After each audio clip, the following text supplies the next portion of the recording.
नमस्कार। भाषा ज्ञान पर आधारित हमारे चैनल हिंदी जगत में आपका स्वागत है। हमारा आज का वीडियो कक्षा 9वीं की पाठ्य पुस्तक क्षितिज भाग 1 के पद्य खंड के अंतर्गत रसखान जी द्वारा रचित सवैयों के बहुवैकल्पिक प्रश्नों पर आधारित है। ये प्रश्न न केवल वर्तमान में चल रही ऑनलाइन परीक्षा हेतु उपयोगी हैं, बल्कि पाठ के गहन अध्ययन में भी सहायक सिद्ध होंगे। तो प्रारंभ करते हैं।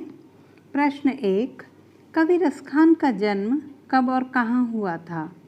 सन 1448 में गुजरात के पोरबंदर में, सन 1548 में दिल्ली के निकट, सन 1720 में इलाहाबाद उत्तर प्रदेश में। उत्तर सन 1548 में दिल्ली के निकट। प्रश्न 2। रसखान जी को किस रूप में जाना जाता है? शिव भक्त कवि, राम भक्त कवि, कृष्ण भक्त कवि। उत्तर कृष्ण भक्त कवि। प्रश्न 3। रसखान जी का मूल नाम क्या था? हबीबुल्ला खान, सैयद इब्राहिम, इकबाल रहीम। उत्तर सैयद इब्राहिम। प्रश्न 4।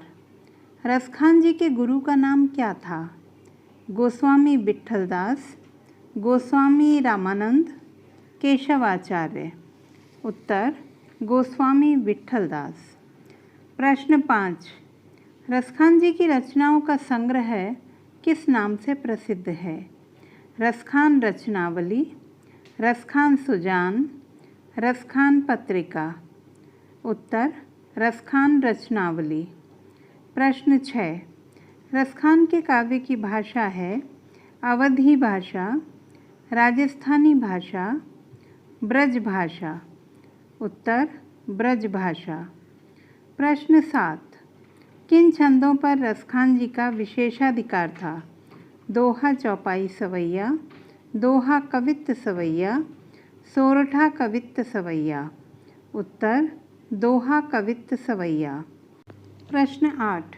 रसखान द्वारा रचित सवैयों में किसके प्रति लगाव प्रकट हुआ है? राम और अयोध्या के प्रति, कृष्ण और गोकुल के प्रति, मथुरा और वृंदावन के प्रति। उत्तर कृष्ण और गोकुल के प्रति। प्रश्न 9। मनुष्य रूप में जन्म लेने पर कवि कहाँ बसना चाहते हैं? दिल्ली में, मथुरा में, गोकुल में। उत्तर गोकुल में। कवि किस पर्वत का पत्थर बनना चाहता है? हिमालय पर्वत, गोवर्धन पर्वत, अरावली पर्वत। उत्तर गोवर्धन पर्वत। प्रश्न 11।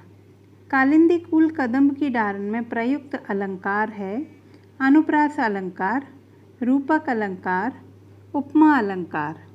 उत्तर अनुप्रास अलंकार। प्रश्न 12। कवि किसके लिए तीनों लोकों का राज्य भी छोड़ने को तैयार है? बाबा नंद की गाय चराने के लिए, कृष्ण की लाठी और कंबल के लिए, गोकुल का माखन खाने के लिए। उत्तर कृष्ण की लाठी और कंबल के लिए। प्रश्न 13।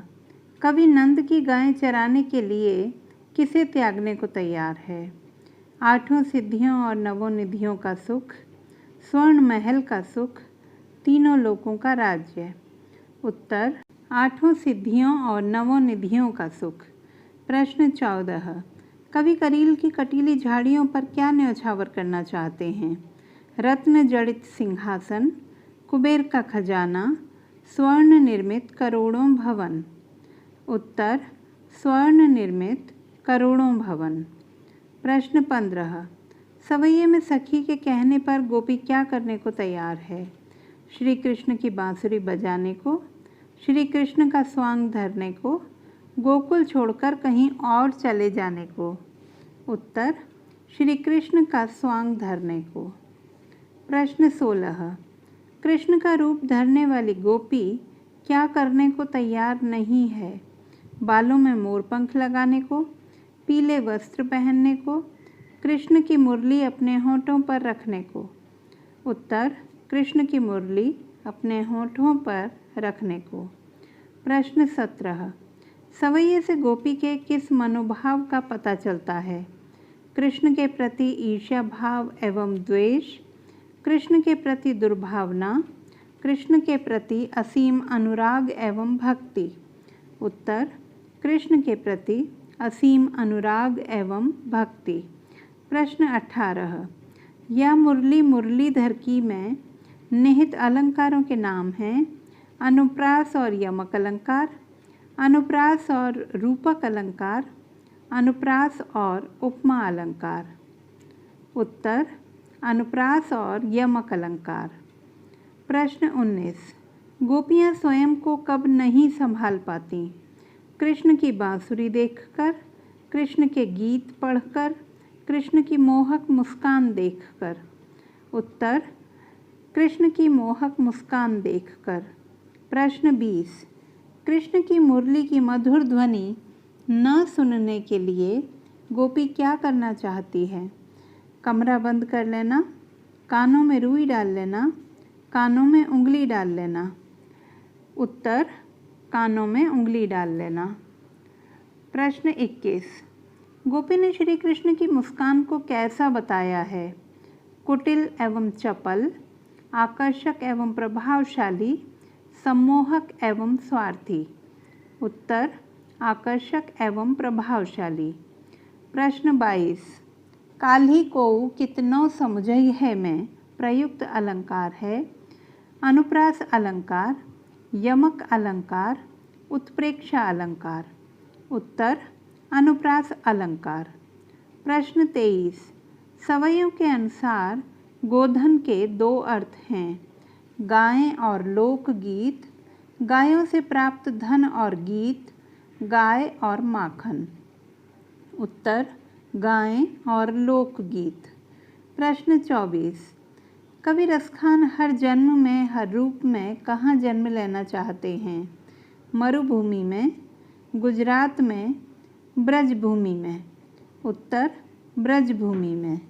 प्रश्न 25, गोपी कृष्ण की मुरली को होंठों पर क्यों नहीं रखना चाहती? कृष्ण की नाराज़गी के डर से, मुरली के प्रति सौतिया डाह रखने के कारण, लोक लाज की वजह से। उत्तर मुरली के प्रति सौतिया डाह रखने के कारण। प्रश्न 26, रसखान पशु रूप में नंद बाबा की गायों के साथ क्यों रहना चाहते हैं?